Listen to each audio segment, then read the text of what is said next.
मोदी सरकार द्वारा उनकी तीसरे टर्म का ये जो बजट आया, इसमें यशस्वी प्रधानमंत्री की सरकारों के माध्यम से तो 12वां बजट है, लेकिन वित्त मंत्री द्वारा नवा बजट जो प्रस्तुत किया गया है, मेरी अपनी ओर से बहुत बहुत बधाई। ये विकसित भारत 2047 का बजट पेश है, जिसमें गरीब, युवा, अन्नदाता और महिलाओं पर विशेष फोकस किया गया। खास करके बजट की जो दिशा और लक्ष्य है, वो लक्ष्य भारत को सशक्त भारत की तरफ ले जाने का है, जिसमें आर्थिक ग्रोथ को बढ़ावा दिया गया है। सभी वर्गों के साथ जनता के कल्याणकारी योजनाओं पर विशेष ध्यान दिया गया है। खासकर भारत को बायोफार्मा हब बनाने की दिशा में विनिर्माण क्षेत्रों के लिए रणनीतिक विकास की दृष्टि से पर्याप्त धनराशि का प्रबंधन किया गया है। क्लिनिकल ट्रायल स्थलों का विकास किया जाएगा, जिसमें 1000 ट्रायल स्तर बनेंगे।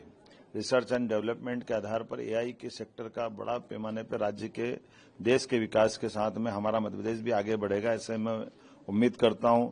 वस्त्र उद्योग के सेक्टर में रिफॉर्म करेंगे, जिससे राज्यों को लाभ मिलेगा।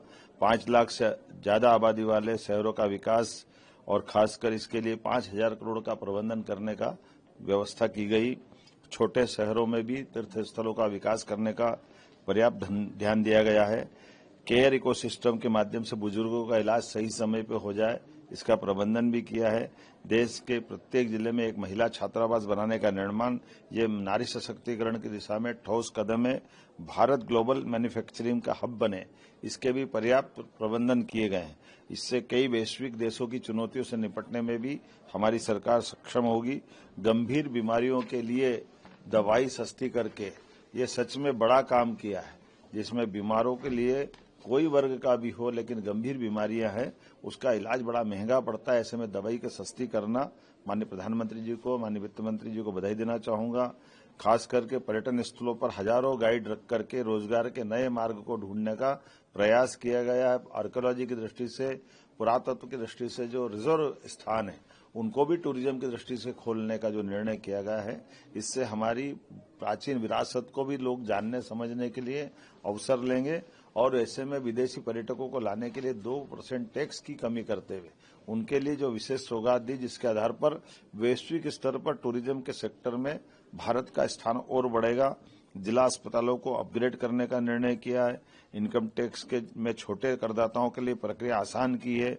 राजकोषीय घाटे का 4.3% का लक्ष्य मध्य प्रदेश की दिशा में निश्चित रूप से हमको लाभकारी होगा।